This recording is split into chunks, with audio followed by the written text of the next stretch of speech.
Welcome to the Mohr circle example for a stress block as shown that has negative 80 megapascals in the y direction, and notice the shear stress is negative. The arrows point to the negative positive quadrants, so that's negative shear. And we've been asked to find what happens if we actually needed to know the stress at a 10-degree counterclockwise rotation.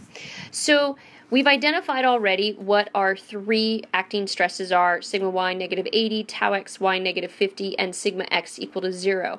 But to get our plot points, we do need to determine whether or not sigma y plots above or below the horizontal axis and what sigma x does, just to make the Mohr circle work. So sigma y and sigma x are 180 degrees apart.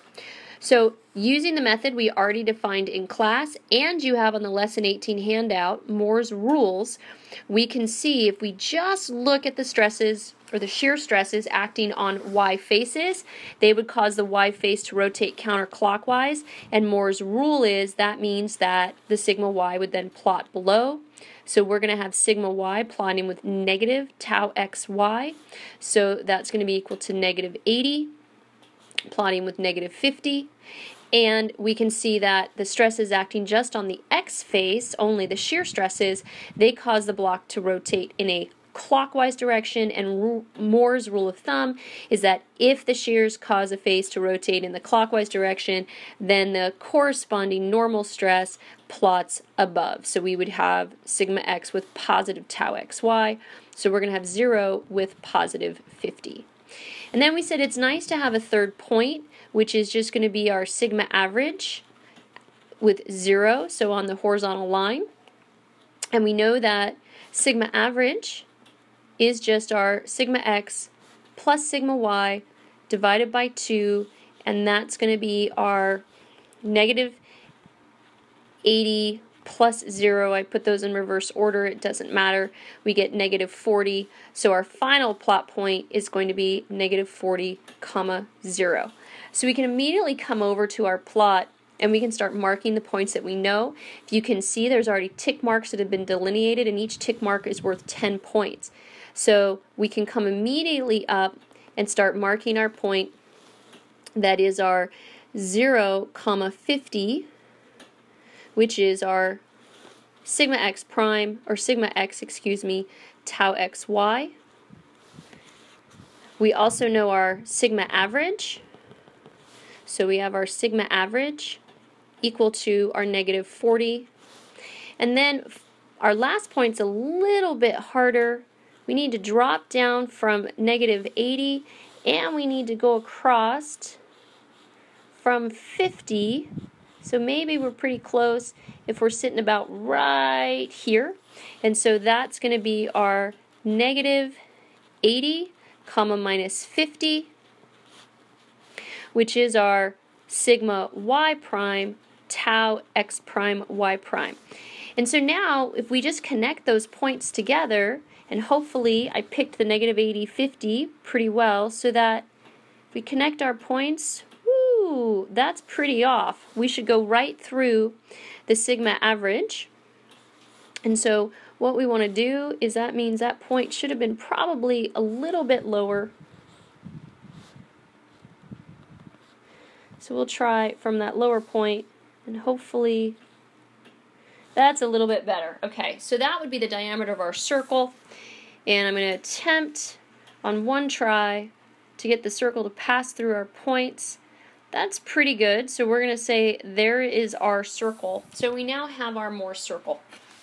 Now, we talked about, once you have Mohr circle, it's really good to identify some important features on the circle. For example, we would love to know what's the radius. Also, if we can reference how our x, y plane refers back to the horizontal or the principal planes, that gives us some useful information later on. So that 2 theta p angle that tells us how far we'd have to rotate to the principal plane is also a useful geometric point. Because if you notice, sigma average, sigma and tau, they're going to make for us our sigma x and our tau xy, they make a nice little triangle here. So we can analyze that triangle. So if we start out, we can zoom in and take a look at what our triangle would look like and mark all the points on it. We're going to have negative 40, 0 as our leftmost corner. We're kind of lucky. Our right corner is just 0, 0, and our upper point, which is where our sigma x and our tau x y is at, that's going to be at our 0, 50. And so we can immediately say, all right, well, I know the length of this side, that's just going to be a height of 50. I know the length of the base, that's a height of 40. I'm looking to find my radius, and I would love to know this angle, but fortunately now I have enough information to gather that info. And so we can just jump right into the math, and so we would have r as nothing more than the square root of 40 squared plus 50 squared, which is going to give us 64.03. I'll carry that extra sig fig now just so we don't have any round off errors, but we know in our final answers to not have that many sig figs. Now the tangent of 2 theta would just be the opposite over the adjacent, so the 2 theta, p, is just going to be equal to the inverse tangent of our opposite, which is 50, over our adjacent, which is 40, and that's going to work out to be equal to 51.34 degrees. Okay, so that's some useful information to have. So now let's go back to our circle. We've established it. We know where our xy plane is relative to the principles and relative to what's going on. But in this problem, we've been asked to find what happens if we actually rotate our xy plane 10 degrees counterclockwise in real life. And so we know we want to rotate 20 degrees counterclockwise on the circle because everything's 2 theta on the circle. And so that might get us to a point maybe somewhere about right here, and down below maybe we'd be sitting somewhere about right here. And if I did a good job and I draw a line between those points, well, we'll say we're right about there, I should pass right through the sigma average and up to my next point. And so what we would be looking at, since we're rotating in the counterclockwise direction, we just rotated 20 degrees, it's the sigma x that I rotated at the top, so now I'm sitting looking at my sigma x prime, tau, x prime, y prime, and at the base I rotated my sigma y over to sigma y prime, tau, x prime, y prime, and that is a negative because it's plotting below. I guess I don't need to add it. I didn't add it on the other one. We just know we're below. So that's great. So now I'd really love to find the values of these points. So let's identify some more triangles. And I could either work with the triangle that would be created if I dropped straight down. So I'd have this orange triangle, and I could work with that triangle, but things are starting to get a little bit messy. So instead, in fact, I can't even seem to draw it. There it goes. Instead, why don't we come down below? It's going to give me the same basic information. And let's look at our triangle. There we go. On this side. And regardless of which triangle I pick, I can definitely come in and say that the horizontal leg would be x prime, or I can mark it on this side as x prime. They're both the same length. That's why we can use either one. So we'll use the lower one just because it's a little cleaner. And we'll have the distance that we just called x prime. Our height we can call y prime. The things we know, we're definitely starting at our sigma average 0, so we're at minus 40, comma 0. And we're also, on our left corner, this is going to be our sigma y prime, comma 0. And down below, this is actually our sigma y prime tau x prime y prime. Of course, we know the radius, we've already established that that's going to be equal to our 64.0. And then we want to figure out, okay, what angle are we dealing with? So we have this angle here, alpha. So if we look back to the drawing, alpha is just the full angle of the triangle, but we know that alpha is just the combination of 2 theta p and 20. So we can come back and make sure that we say, all right, well, alpha is just 2 theta p plus 20, so that's going to be equal to 71.34 degrees.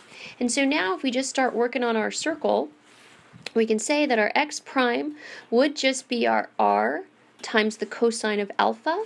So that's going to be our 64.03 times the cosine of 71.34 degrees, and that's just going to be equal to 20.5.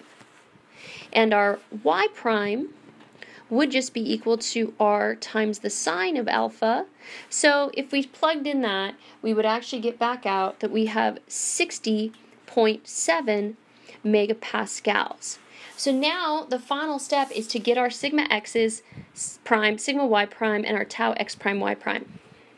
So by simply looking at the triangle, we can see that the y prime has the same magnitude as our tau xy. So we know that the magnitude of y prime equals the magnitude of tau x prime y prime. The question is tau x prime y prime positive or negative? So tau x prime y prime we know will equal to 60.7 megapascals, but is it positive or negative? Well, remember, we're plotting below the horizontal axis with a y value. That means that the shear stresses are causing the y faces to rotate in a counterclockwise direction. So that means it's negative, since sigma y prime